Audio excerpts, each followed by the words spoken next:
jumpa lagi dengan Bu Tere.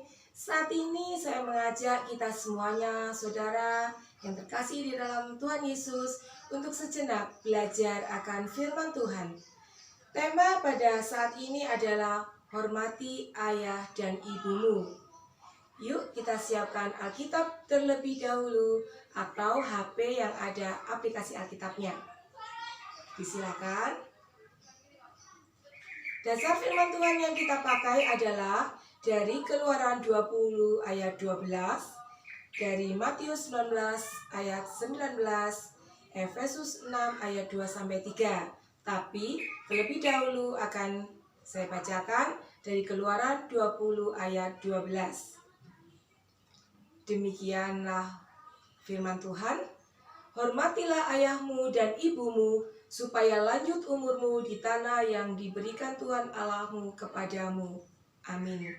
Berbahagialah orang yang mendengarkan firman Tuhan dan melaksanakannya di dalam kehidupan sehari-hari. Bapak, Ibu, dan saudara-saudari yang dikasihi Tuhan, serta anak-anakku, baik yang sedang stay at home, belajar di rumah, dan dimanapun kalian berada. Mengapa saya memilih tema ini? Seperti biasanya, terinspirasi dari kejadian-kejadian yang ada di seputar, di sekolah, atau di rumah. Banyak anak-anak, kebetulan saya seorang guru, banyak anak-anak yang di dalam keluarganya mengalami kepahitan atau mengalami ketidaknyamanan di dalam keluarga. Banyak anak mengeluhkan orang tua, papa, dan mama tidak seperti yang ia harapkan, tidak sama dengan papa atau mama dari teman-temannya yang dia tahu. Atau mungkin dia berada dalam keluarga di mana papa dan mama harus berpisah. Walaupun secara Kristiani, perpisahan itu tidak diharapkan dan tidak direstui oleh Tuhan. Tapi realitanya ada.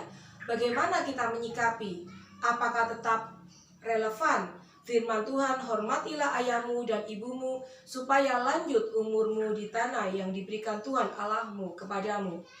Bapak, Ibu, dan anak-anak yang dikasihi Tuhan, firman Tuhan dari dulu, sekarang, dan selamanya tetap ya dan amin.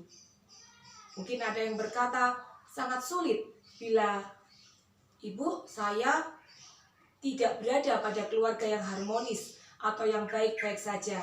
Tapi yakinlah, bersama Tuhan kalian bisa. Saya mau menyampaikan mengapa kita harus hormat kepada ayah dan ibu kita. Firman Tuhan yang mengajarkan, karena janji firman Tuhan bahwa ada berkat yang menyertai bagi anak-anak yang hormat pada ayah dan ibu. Karena dengan demikian, janji firman Tuhan mengatakan akan panjang umur, akan mendapatkan berkat di mana? Di tanah yang diberikan Tuhan Allahmu dimanapun kita berada maksudnya.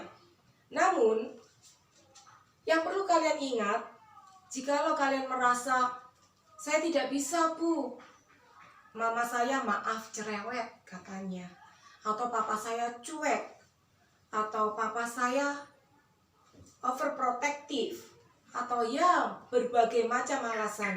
Tetapi kembali lagi, bahwa jikalau kita taat dan setia kepada orang tua kita yang Tuhan telah pilih dan tentukan kita menjadi anak-anaknya, ya kita harus tetap lakukan itu. Firman lainnya yang mendukung tadi seperti saya katakan dalam Matius 19 ayat 19. Hormatilah ayahmu dan ibumu dan kasihilah sesamamu manusia seperti dirimu sendiri. Nah, setelah kita kembali mengacu pada firman Tuhan, hormatilah ayahmu dan ibumu dan kasihilah sesamamu manusia seperti dirimu sendiri. Dari Injil Matius 19 ayat 19 tadi mengatakan bahwa kalau kita sudah menerapkan firman Tuhan menghormati ayah dan ibu kita, itu maksudnya belumlah cukup. Selain itu ada lanjutannya, dan kasihilah sesamamu manusia seperti dirimu sendiri. Jadi, selain kita mengasihi, mencintai orang tua kita, melalui ketaatan kita, menuruti apa yang disampaikan oleh orang tua kita, kita harus mengasihi orang lain juga, saudara kita, teman kita, atau siapapun yang Tuhan izinkan berjumpa dengan kita.